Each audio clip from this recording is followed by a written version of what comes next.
আমার বুবু একজন সুন্দরী এবং চরিত্রবান ছিলেন। আমার বুবু আমার লেখাপড়ার খরচ জোগাড় করার জন্য একটা বড় মালিকের বাসায় কাজ করতেন। একদিন মালিক বুবুকে ফ্রিজে রাখা খাবার খাওয়ালেন বুবুর অনিচ্ছায়। তারপর বুবু জ্ঞান হারিয়ে ফেলে।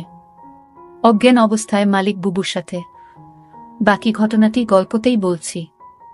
আমার বুবুর যখন বিয়ে হয়ে যায় আমি তখন ক্লাস 9-এ পড়ি। স্কুল থেকে ফিরে শুনি আজ বুবুর বিয়ে।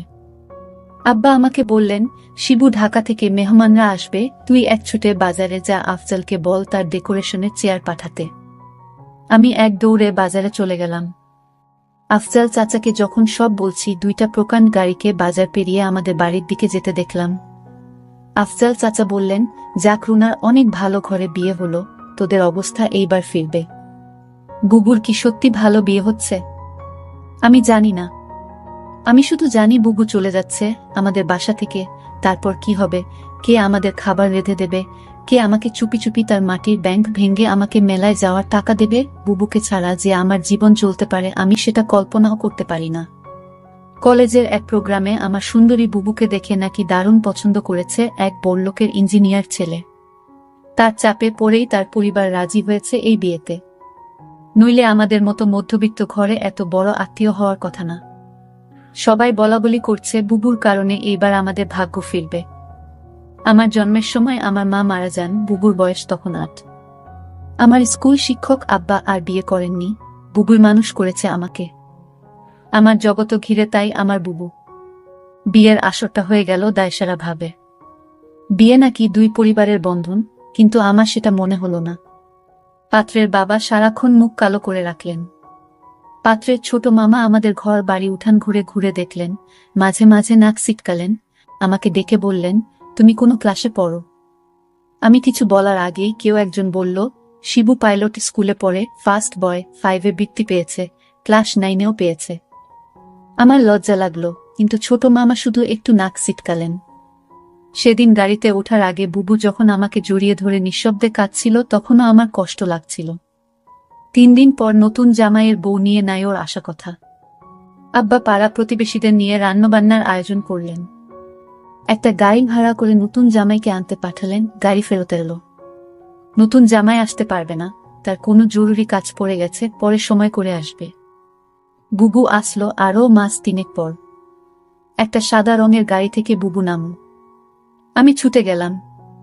আমি বুবুকে জড়িয়ে ধরতে গিয়েও থমকে গেলাম। গায়ে দামি ফিনফিনে শাড়ি, মুখে পার্লার থেকে করা করা মেকআপ, ব্ল্যাক করা বাঁকানো ভ্রু আর স্ট্রেট করা চুলে আমার বুবুকে কেন জানি হঠাৎ অচেনা লাগলো। আব্বা দৌড়ে এলেন, জামাই আসেনি? না আব্বা, সাইটের কাজে গেছে। বুবু আব্বাকে ধরে কিছুক্ষণ কাঁদল। আমি সারাদিন বুবুর আশেপাশে ঘুরঘুর করলাম, কিন্তু বুবুকে কেমন আনমনা দেখলাম। শুধু একবার আমাকে জিজ্ঞেস করলো, শিবু পড়াশোনা করছিস তো ঠিকমতো? রাতে আমার ঘুম এলো না, বড় অভিমান হলো। বুবু অনেক বদলে গেছে। এই অল্প দিনে এত বদলে যেতে পারে মানুষ? বুবু 3 দিন থাকলো। শেষের দিন দুলাভাই এলেন বুবুকে নিয়ে যেতে। দুলাভাই দেখলাম বেশ গম্ভীর। আমাকে ডেকে বললেন, কি রে শিবু, পড়াশোনা করিস ঠিক মতো, নাকি সারাদিন বাদরামি? আমি কিছু বললাম না। দুলাভাই আসার পর থেকেই বুবুর মুখটা কালো হয়েছিল, কারণও দেখলাম তার। আমাদের সামনেই কপাল কুঁচকে 2বার বুবুকে ধমক দিলেন দুলাভাই। বুবু চলে যাওয়ার পর সেই রাতে আব্বা আমার ঘরে এলেন, অপরাধীর গলায় বললেন, শিবু তুই তো অনেক বড় হয়ে গেছিস, বলতো তো আমি কি কোনো ভুল করলাম? আমি হয়তো সত্যি বড় হয়ে গেছি। মনের কথা চেপে বললাম, কেন সেটা বলছেন? বুবু অনেক ভালো আছে। কিন্তু আমি ঠিক জানি আমার বুবু ভালো নেই। বুবুর হাতে কালশিটে দাগ দেখেছি। আমার হাসি খুশি বুবু কেমন গুটিয়ে গেছে মাত্র 3 মাসে। এর ঠিক 1 বছরের মাথায় আব্বাজান মারা গেলেন। আমি একা হয়ে গেলাম। পাড়া প্রতিবেশীরা বুবু দুলাভাইকে চেপে ধরলেন আমাকে নিয়ে যাওয়ার জন্য। বুবু উৎকণ্ঠা নিয়ে দুলাভাইয়ের মুখের দিকে তাকাল। দুলাভাই কিছুক্ষণ ভেবে বললেন, শিবু চলুক, কাজে লাগবে অনেক। কাজেই আমি আমার বইখাতা নিয়ে বুবুর বাসায় উঠলাম। দুলাভাইয়ের পোস্টিং তখন আমাদের গ্রামের কাছেরই শহরে। ছোট ছিমছাম 2 রুমের বাসা। আমি 1 রুম ভাগে পেলাম। শহরের একটা স্কুলে ভর্তি হলাম। দুলাভাই চাকরির পাশাপাশি কন্ট্রাক্টরির ব্যবসা করতেন। একদিন আমাকে বললেন তার সাইটে গিয়ে কাজ তদারকি করতে। আমার স্কুলের ক্লাস মিস হতে লাগলো। আমি বইখাতা নিয়ে কাজের সাইটে চলে যেতাম।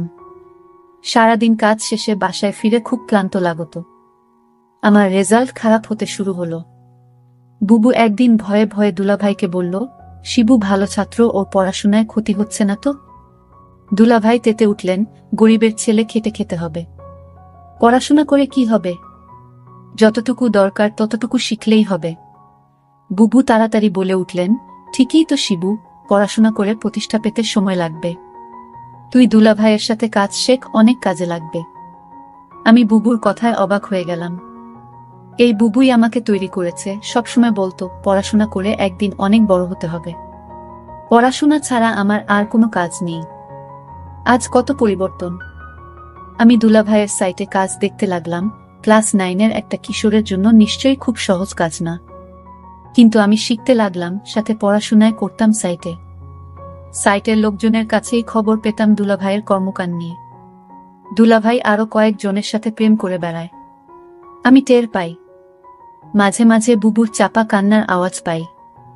সকালে কিছু কিছু দিন বুবুর হাতে নতুন কালশিটে দাগ বুবু লুকাতে চেষ্টা করে। আমি বুঝেছি দুলাভাই বুবুকে অন্যায় অত্যাচার করে। আমার বুবু অনেক বদলে গেছে। আমার মনে হয় আমাকে নিয়ে বুবু ভারী অস্বস্তি বোধ করে। কেমন পালিয়ে বেড়ায়, দেখা হলে ঠিকমতো কথা বলে না। মাঝে মাঝে দুলাভাই বুবুকে পার্লার থেকে সাজিয়ে পার্টিতে নিয়ে যায়। আমার অবাক লাগে।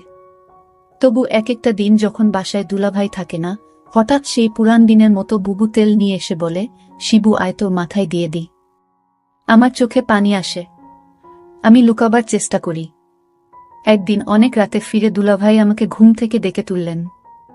আমি জেগে দেখি দুলাভাই প্রচণ্ড রেগে আছে। আমাকে বললেন, হারামজাদা, তোকে আমি সাইট দেখতে দিছি আর তুই সেখানে পড়াশোনা করিস? আমি চুপ করে দাঁড়িয়ে রইলাম। হঠাৎ করে দুলাভাই আমার চুলের মুঠি ধরলেন। বল, আজ সাইট থেকে 1 লাখ টাকা চুরি করেছে কে? নাকি তুই করেছিস? আমি অবাক হয়ে গেলাম।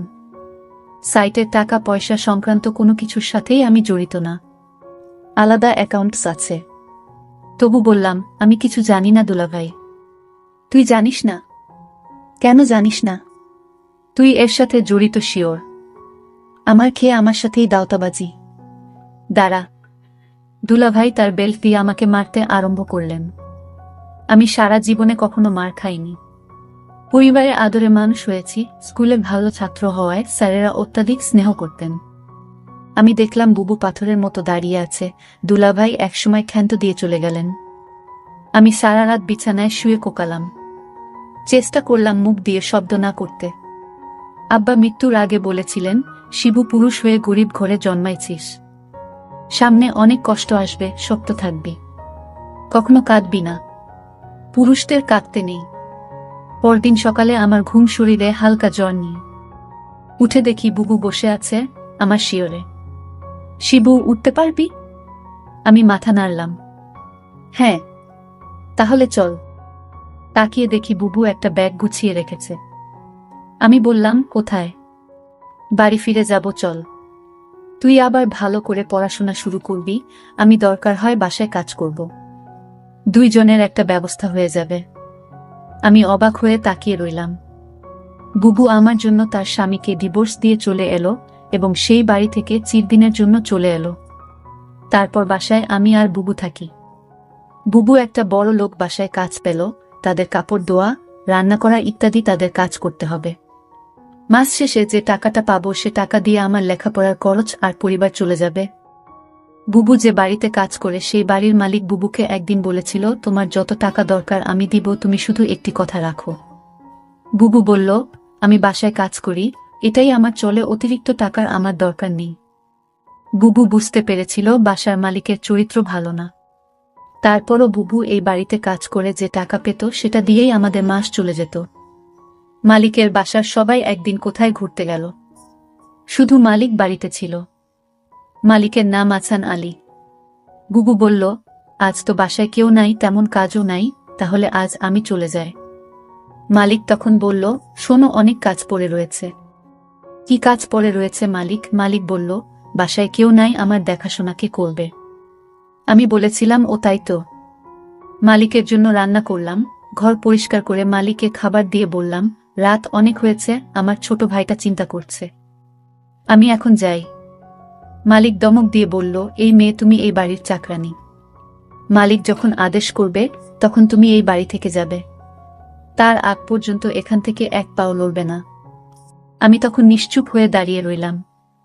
আমার মুখ দিয়ে কোনো কথা বের হলো না। হঠাৎ মালিক বলল দরদ কণ্ঠে, মারে, আমার তো ছেলে মেয়ে আছে, তোর কষ্ট আমি বুঝি। তুই তোর মাকে হারালি, বাবাকে হারালি, নিজের স্বামীকে হারালি, এখন ভাইটাকে লেখাপড়া শিখিয়ে মানুষ করার জন্য তুই পরিশ্রম করছিস।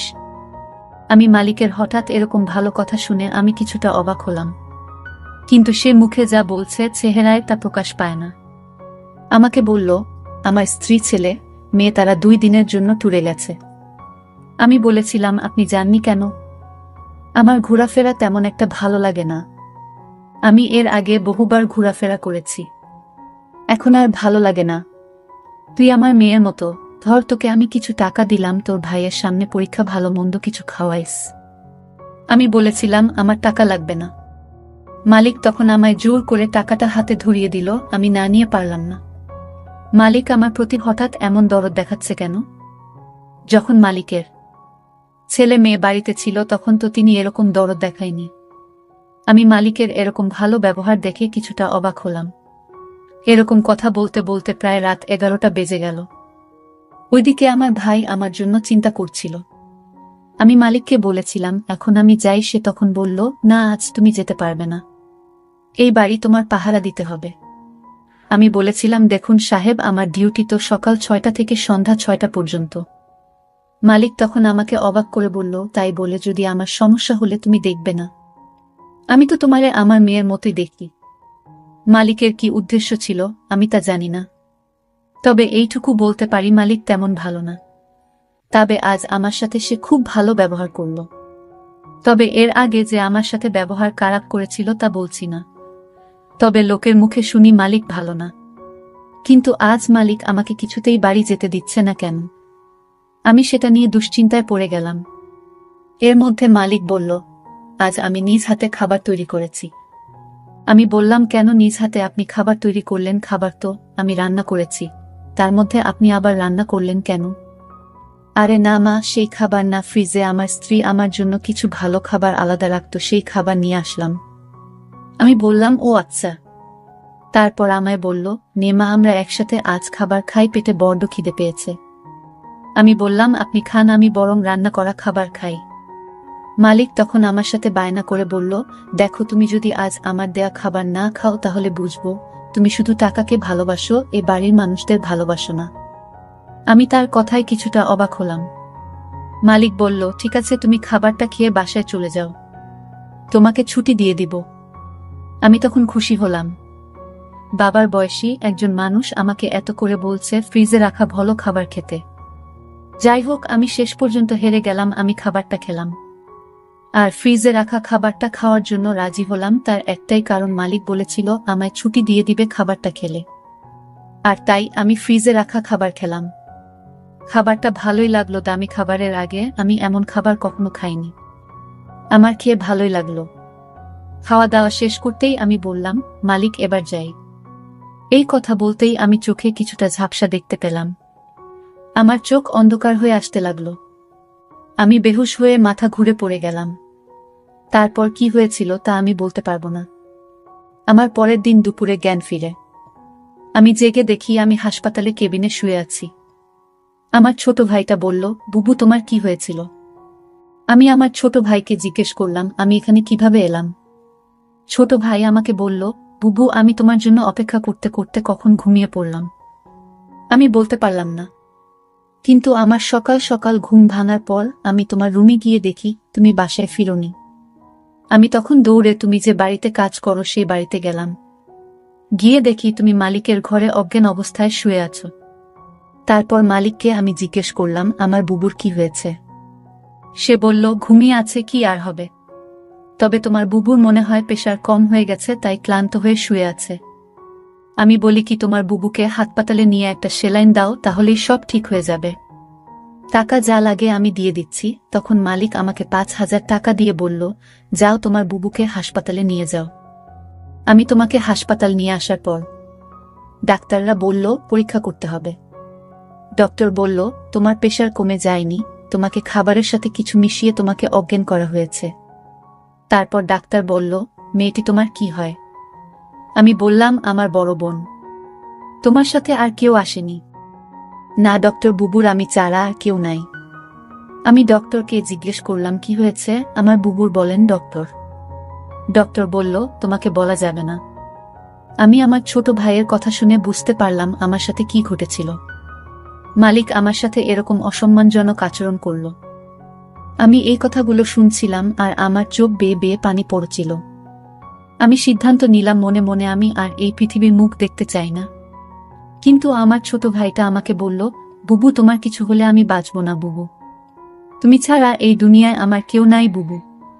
আমার ছোট ভাইটা আমার জন্য এভাবে কাঁদতে লাগলো। ছোট ভাইটা বলতে লাগলো, বুবু আমি আর লেখাপড়া করব না। আজ থেকে আমি কাজ করব। তোমাকে আর কাজ করতে দিব না। তুমি শুধু ঘরে বসে থাকবা। আর তোমাকে আমি যেভাবেই হোক তোমাকে ভালো ছেলে দেখে তোমাকে বিয়ে দিব।